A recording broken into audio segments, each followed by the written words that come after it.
My own son pointed to that brown leather couch and told me I should have stayed married. The words cut deeper than any divorce paper I'd signed that morning.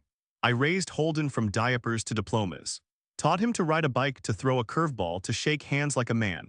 28 years of bedtime stories and birthday parties, and he chose her side over mine. Standing in his living room with my suitcase, I realized I'd lost more than a wife that day. The boy I'd given everything to had become a stranger who measured my worth by my failures. I am Atticus Bellwether, 73 years old. Insurance adjuster for 32 years before retirement, father to one son, ex-husband to one woman. That October morning 15 years ago started like victory. The courthouse steps felt solid under my shoes. 27 years of marriage reduced to signatures and stamps. I walked out of there thinking I'd finally gotten my life back. The lawyer shook my hand, congratulated me, said I'd done well in the settlement. I nodded like I cared about the money. All I wanted was out. Freedom tasted like autumn air and car exhaust. I drove straight to Holden's place. My son lived in a brownstone apartment across town, 2 bedrooms. Perfect for a father who needed somewhere to land while he figured out his next move. The boxes rattled in my backseat. Everything I owned that mattered fit in 6 cardboard containers. Clothes, books. A coffee mug Holden made me in 3rd grade. The things Maggie didn't want. I parked outside his building, sat there for a moment, looked up at his windows. Light glowed warm behind the curtains. Home, safety, my boy would understand. Holden had always been practical, level-headed. He'd see that his mother and I were wrong for each other, had been for years. He'd witnessed the silent dinners, the separate bedrooms. The way Maggie and I moved around each other like strangers sharing space. My son would take my side. I climbed the stairs to his apartment. Each step felt lighter. The divorce was behind me, a new chapter ahead. Holden would help me celebrate. I knocked. The door opened. My son stood there in wrinkled khakis and a sweater, 28 years old, my height, my stubborn chin, but his mother's careful eyes. Dad, not excitement, not relief. Just acknowledgement. Hey, son. He stepped aside, let me in. I dragged my suitcase across his threshold, set it down in his entryway, looked around at his neat living room, his small kitchen, his life that I was about to join. It's done, I said. Holden closed the door, locked it, turned to face me. The divorce, final as of this morning. He nodded, said nothing. I waited for him to ask how I was feeling, if I needed anything, where I wanted to put my things. Instead, he walked to his kitchen, started making coffee. His movements were careful, deliberate, like he was buying time. I brought some boxes, I said, just the essentials. Thought I could stay here while I look for a place. Okay, one word, flat, empty. I followed him to the kitchen, watched him measure coffee grounds. His jaw was tight, his shoulders tense. You all right, son? Fine, but he wasn't. Something was wrong. The air between us felt thick, heavy. Holden talked to me. He stopped measuring, gripped the counter, stared at the coffee maker like it held answers. Did you have to do it this way? What way? Make her the villain. Make it her fault. My chest tightened. I never said it was her fault. You didn't have to. He turned around, faced me. I've heard your version, Dad, for months, how she was cold, distant. How she stopped trying. She did stop trying. So did you. The words hit like ice water. I stepped back, stared at my son, this man I'd raised, who was supposed to support me. That's not fair, isn't it? The coffee maker gurgled to life. Steam rose between us. Holden leaned against his counter, crossed his arms. When was the last time you brought Mom flowers? What does that have to do with anything? When was the last time you asked about her garden? Her book club, her day? Holden. When was the last time you told her you loved her and meant it? Silence. The coffee finished brewing. Holden poured himself a cup, didn't offer me one. She called me last night, he said, crying. Asked me to take care of you. Even after everything, she's worried about you. My throat closed. I couldn't speak. That's the woman you just divorced, Dad, the woman you've been painting as the enemy. I found my voice. Marriage is complicated, you don't understand. I understand enough. He set his cup down, walked past me toward the living room. I followed. Which room? I asked. Holden stopped, turned around. Looked at me with eyes that belonged to a stranger. What? Which room is mine? The spare bedroom? Something shifted in his face. Hardened, he pointed to the brown leather couch. The couch, brown leather, cracked at the seams. A coffee stain near the left armrest.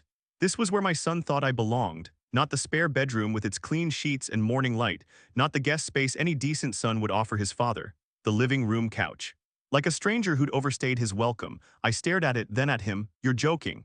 Holden's face didn't change. Stone, cold stone. Should have stayed married, Dad. 5 words, simple, clear. They cut through me like winter wind through old bones. The room went quiet. Too quiet. I could hear the refrigerator humming in the kitchen, cars passing on the street below, my own heartbeat in my ears. What did you say? You heard me. I had, God help me I had, but hearing it and believing it were different things. This was my son, my boy, the child I'd carried on my shoulders, taught to drive, walked through his first heartbreak. Holden, the couch has clean sheets, pillows in the closet. He turned away, started walking toward his bedroom, like the conversation was over, like he'd just told me the weather. Wait, he stopped, didn't turn around. This is temporary, right? Just until I find a place. That's up to you. What's that supposed to mean? Now he turned, faced me. His eyes held something I'd never seen before, disappointment, deep, bone deep. It means you can stay as long as you need to figure out what kind of man you want to be. The words hung between us, heavy, final. He disappeared into his bedroom, closed the door. Left me standing in his living room with my suitcase and my shattered expectations. I sat down on the couch. The leather groaned under my weight. 57 years old and I was sleeping on furniture, in my son's living room. Because I should have stayed married, the apartment felt smaller suddenly, cramped, the walls pressed closer. The ceiling dropped lower, everything closed in around me. I opened my suitcase on the coffee table, started unpacking. Shirts folded into neat piles, socks rolled into tiny balls, my whole life reduced to stacks on a stranger's furniture. This wasn't how it was supposed to go. I'd imagined Holden opening a bottle of wine, talking about new beginnings, fresh starts, father and son against the world. Instead, he'd banished me to the couch like a punishment, like I was the problem. Night fell slowly. Holden emerged from his room long enough to make dinner, pasta. Basic, he set one plate on the kitchen counter, ate standing up, said nothing. I made myself a sandwich, ate it on the couch, watched him wash his single dish, put it away, returned to his room, the door closed again, clicked shut, I was alone. The apartment filled with shadows. Street lights painted yellow squares on the walls, traffic sounds drifted up from below, normal sounds, life continuing around me while mine fell apart. I lay down on the couch, pulled the thin blanket over my shoulders, stared at the ceiling. Water stains formed shapes in the plaster, faces, maps of nowhere. Above me, Holden's footsteps creaked across the floorboards, his bedroom, the master bedroom, where he lived like the man of the house, because now he was, and I was the guest who'd worn out his welcome before he'd even unpacked. The leather stuck to my skin, too warm, too cold, never comfortable. I shifted positions. Tried to find a spot where the springs didn't dig into my ribs, where the armrest didn't catch my shoulder. Nothing worked. This couch wasn't made for sleeping. It was made for watching television, reading newspapers. Brief rest between real activities in real rooms. Not for living, but here I was, living on it because my son thought I belonged here, because he thought I deserved this. Hours passed. The building settled around me, pipes gurgled. The refrigerator cycled on and off. Holden's footsteps stopped moving above me. He was asleep, comfortable, in his bed, in his room, in his life that didn't have space for a father who should have stayed married. I closed my eyes, tried to sleep. But every time I drifted off, I heard those words again. Should have stayed married, Dad, over and over, a loop in my brain. A record stuck on the worst note. My son had looked me in the eye and told me I'd made the wrong choice. Not just wrong, stupid, selfish. The kind of choice that earned you a spot on the couch instead of in the family. I'd raised him to be honest, strong, independent, to speak his mind and stand up for what he believed.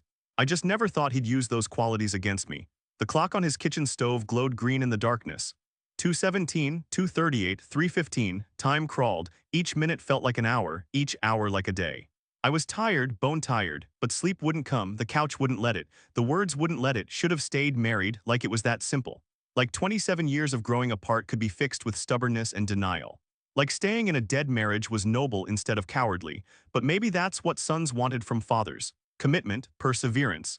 The kind of man who kept his promises even when they hurt. Maybe I'd failed at more than marriage. Maybe I'd failed at being the father my son needed me to be. The thought settled over me like cold water, heavy, inescapable. I lay there in the dark on my son's couch and wondered if he was right.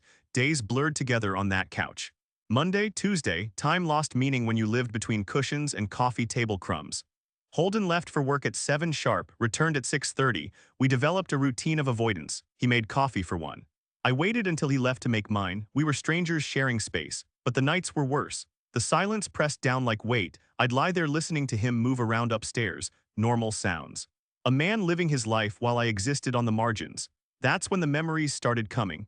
Little things at first, fragments. Maggie asking me to look at her tomatoes, the pride in her voice when she showed me the first red ones of summer. I'd glanced over my newspaper, nodded, went back to reading. She'd waited for more, a comment, a compliment, anything. I gave her nothing. The memory hit different now. Sitting on Holden's couch in the dark, I could see her face. The way her smile faded when I didn't respond. How she'd walked back to the garden alone. More fragments followed. Birthday dinners where I checked my phone. Anniversary evenings where I fell asleep in front of the television. Conversations where she talked and I half listened. 27 years of half listening. I started to understand why Holden had chosen sides. Week 2 arrived like punishment. The couch springs had molded to my body. Permanent indentations where I slept, lived, existed in limbo. Holden's routine never changed. Coffee, work, return, dinner for one, bedroom door closing like a period at the end of each day, but I felt his eyes on me sometimes. Watching, measuring, like he was waiting for something, some sign that I understood. I didn't know what he wanted me to understand. Thursday morning changed everything. I woke early. 5:30, the apartment was still dark. Holden's alarm wouldn't ring for another hour. I padded to his kitchen, made instant coffee with tap water, the cheap stuff, all I deserved. The kitchen window reflected my face back at me, stubble, gray hair sticking up at odd angles. Eyes that looked older than my 57 years. I looked like a man who'd lost his way. That's when I saw him. Holden standing in the doorway behind me, our reflections side by side in the glass, father and son, both awake too early. Both carrying weight we couldn't name. Couldn't sleep either. I turned around. He looked tired, deep tired, the kind that comes from disappointment. The couch isn't exactly comfortable. I know, of course he knew, it was his couch. His punishment, his way of teaching me something I was too stubborn to learn. He moved to the coffee maker, started the morning ritual, but something felt different. Lighter, like maybe we could have a conversation that didn't end in silence. Why did you choose her side? The question came out before I could stop it. Raw, honest, Holden measured coffee grounds, careful, precise. I didn't choose sides, Dad.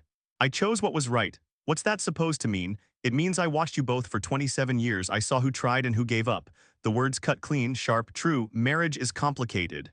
No. It's not, he faced me. Love is simple. You show up, you pay attention, you choose the other person every day, even when it's hard. I worked 60-hour weeks to provide for this family. Mom worked 40 hours and still made you dinner every night. Still asked about your day, still waited up when you worked late. Silence filled the kitchen, heavy, thick. When did you stop seeing her, Dad? The question hit like cold water. I opened my mouth, closed it, no words came. Because I couldn't remember when Maggie had become background noise in my own life, when her voice had faded to static, when I'd stopped looking at her and started looking through her. She planted that garden for you, Holden said quietly. Every tomato, every pepper, because you mentioned once that you missed your mother's garden. I remembered, barely, a passing comment years ago. I'd forgotten I'd even said it. She joined that book club because you said she needed hobbies. Then you complained when she wasn't home every evening. Each word was a nail, building something or tearing something down. She stopped saying she loved you because you never said it back, not for the last 5 years. 5 years. Had it really been that long? I tried to remember the last time I'd told my wife I loved her, the last time I'd meant it. Nothing came. I learned about marriage by watching you, Dad. I learned that love is work, daily work. And I watched you stop working. The coffee maker gurgled to life, steam rose between us, but the air felt clearer somehow, like truth had burned away the fog. She still asks about you, he said, every time I talk to her. How are you eating? Are you sleeping? Are you okay? My chest tightened. Why? Because that's who she is, that's who she's always been, the woman who takes care of people even after they've stopped taking care of her. I looked at my reflection in the window again. But this time I saw someone different, not the wronged husband, not the victim of a cold marriage. I saw the man who'd stopped watering his garden and wondered why nothing grew. The kitchen conversation changed something between us. Not everything, but something. Holden still left for work at 7, still came home at 6:30, but the silence felt different, less angry, more waiting. Like he was giving me time to figure things out. 3 more days passed on that couch, 3 more nights staring at water stains on the ceiling, but now I wasn't just lying there feeling sorry for myself. I was thinking about Maggie's garden, about birthday dinners. About all the ways I'd stopped being present in my own life. Friday morning arrived gray and cold, November settling in like an old coat. I made my instant coffee, stood at the kitchen window.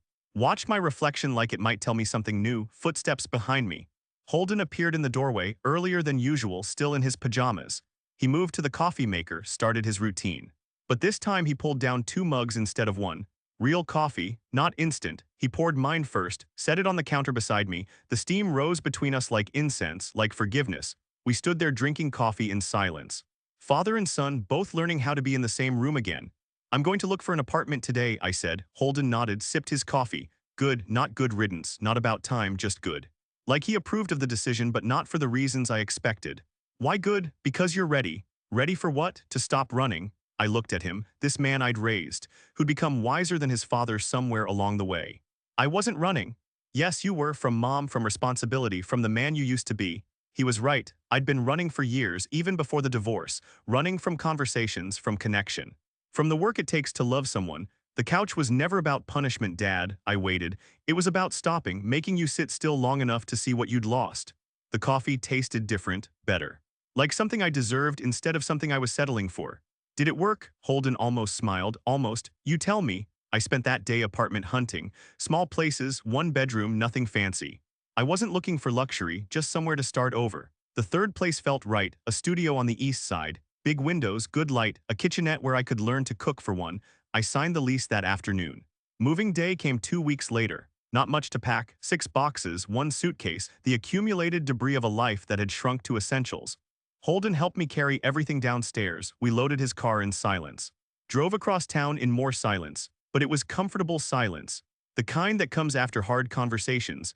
My new apartment smelled like fresh paint and possibility. We set the boxes down in the empty living room. Looked around at my new beginning. It's nice, Holden said. It's small. Small is good, easier to take care of. He was talking about more than square footage. We unpacked together, folded clothes into the tiny dresser. Arranged books on the single shelf. Set up the coffee maker on the kitchen counter. The last box held kitchen supplies, basic things, a few plates, some cups, and at the bottom, wrapped in newspaper, the mug Holden had made me in 3rd grade. I held it up, examined the crooked handle. The fingerprints baked into the glaze, a child's love made permanent.